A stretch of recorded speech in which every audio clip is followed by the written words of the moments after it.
Bonjour et bienvenue à notre émission spéciale pour l'Agile 2024. Aujourd'hui, on accueille Guillaume et JF, les équipes digitales du Calme, alias le groupe ADO et Leroy Merlin. Bonjour à tous les deux. Bonjour. Est-ce que vous pouvez nous raconter l'histoire de Leroy Merlin et comment cette société est devenue un incontournable tout simplement du bricolage et de l'aménagement? Alors déjà parce qu'on est centenaire cette année, ça fait 100 ans, on fête nos 100 ans cette année. Donc les habitants connaissent l'enseigne depuis bien longtemps. Et puis ça se ressent également parce qu'on est encore une fois dans partie des enseignes préférées des Français. On est troisième cette année, aux côtés de Decathlon et d'Action, je crois. Et on est numéro 1 sur le bricolage et le jardinage. Après, si on peut vous donner quelques chiffres pour avoir une idée de la dimension de la boîte, on n'est pas présent qu'en France, on est présent dans 23 pays. On a 110 000 collaborateurs et on a aussi d'autres enseignes que Leroy Merlin Group et notamment on adresse aussi le marché des professionnels, pas seulement les particuliers. Du coup, si on regarde l'agilité et qu'on met en face Leroy Merlin, en quelques mots, qu'est-ce que vous pouvez me dire justement vis-à-vis de votre société vs l'agilité? Alors, comme on le sait tous, l'agilité, ça vient du monde du logiciel et du monde informatique. Donc nous, ce qui s'est passé, c'est que depuis plus de 10 ans maintenant, on est en train de faire cette expertise autour de l'agilité, des pratiques au sein de ce digital.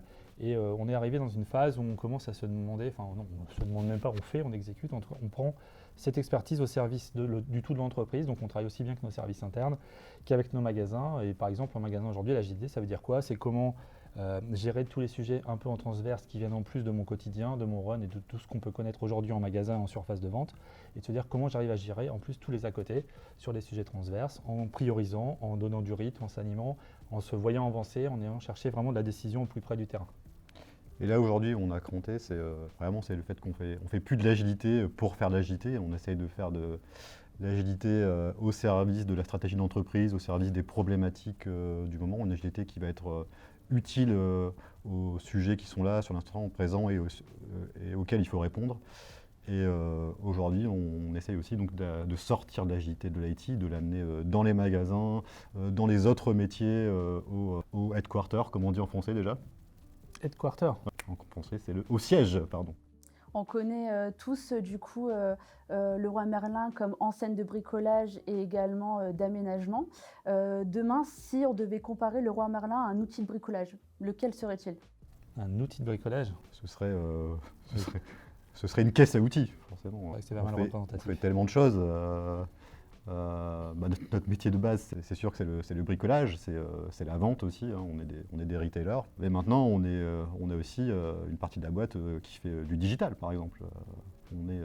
Aujourd'hui, il y a certaines communautés où on a plus de 1000 personnes qui travaillent ensemble pour délivrer un produit commun et délivrer des bons services aux clients. Et puis on a un site internet maintenant qui fait partie des sites les plus visités, robustes. On a une marketplace, voilà, on est comme quelque chose qui s'ouvre vraiment pour essayer d'amener à nos habitants, à nos clients, un parcours le plus complet possible, sans couture, omnicanal. Et vraiment, aujourd'hui, on va vers l'entreprise plateforme avec un vrai écosystème pour travailler ensemble, avec nous, avec le groupe, avec les autres enseignes, nos partenaires et tout notre écosystème. Mon petit doigt m'a dit du coup que vous animez un talk à la Gilil. Ouais. Moi non, par contre. Mais ouais, ça doit être moi alors, oui, je crois. C'est moi et j'anime un talk avec notre Brad Pitt de l'agilité. Du Nord-Pas-de-Calais. Ouais. Il s'appelle comment déjà? C'est Jamel Labani, voilà, plus connu sous le nom du Brad Pitt de l'agilité dans l'écosystème Leroy Merlin. On va vous parler un petit peu de comment on priorise, comment on anime nos équipes en transverse sur les gros sujets dans la boîte. La gestion de la demande, voilà. Vaste sujet. Voilà. On va vous expliquer un petit peu comment on a mis du product management dans un process qui peut de base paraître un peu lourd, mais on arrive justement à l'agiliser et à rajouter du produit là-dedans. Maintenant, on a aussi une plateforme dédiée à l'impact positif, c'est-à-dire qu'il y a une équipe qui drive le sujet de l'impact positif et qui doit avoir de l'impact sur les autres plateformes. Et il y a des personnes pour qui ça va être le sujet au quotidien de travailler, développer l'impact positif de l'entreprise dans tout l'écosystème.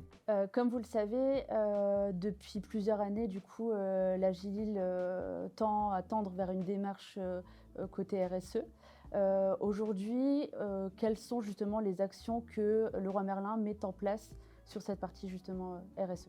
Sur le fait que je porte aujourd'hui le numérique responsable avec le sponsorship bien évidemment de mon manager, ça a aussi beaucoup de sens. Alors l'idée c'était pas de mettre les deux ensemble, c'est-à-dire le CAM n'est pas porteur du numérique responsable, le numérique responsable n'est pas le CAM, les deux entités ont bien des raisons d'être indépendantes, ça flouterait le message et ça n'aurait pas de sens. L'idée c'était plutôt de se dire comment nous, au CALM, on ait des réflexes RSE, Positive Impact, et qu'on vienne essayer d'insuffler ça dans nos accompagnements, dans la façon dont on va driver les sujets, à valoriser ce qu'on va produire, ce qu'on va délivrer, et comment nous, on peut aussi venir renforcer l'équipe qui s'occupe du Green IT chez nous, pour venir ensemble aller gagner un petit peu en ouverture, en sponsorship, en transversalité. Donc c'était vraiment l'idée d'être gagnant-gagnant et d'aller porter ces messages au travers du collectif CALM.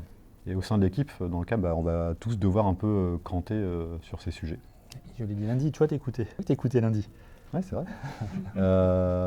Donc ça va être, on va se former, on va avoir une formation de la fresque du numérique et puis on va voir comment on peut amener petit à petit plus en plus de RSE, d'impact positif dans les ateliers, les sujets qu'on mène au quotidien avec les équipes.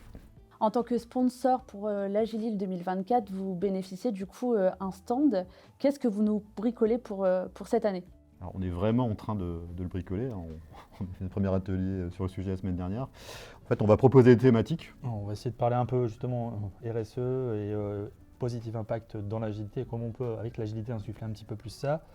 Comment on priorise nos sujets au niveau de l'entreprise et plus au niveau des équipes.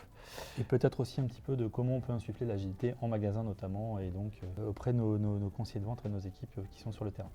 Donc si ces sujets vous intéressent, venez en parler avec nous. Je vous remercie beaucoup Guillaume et JF pour cette présentation. Du coup, on se dit rendez-vous le 27 et le 28 juin pour l'Agilil 2024.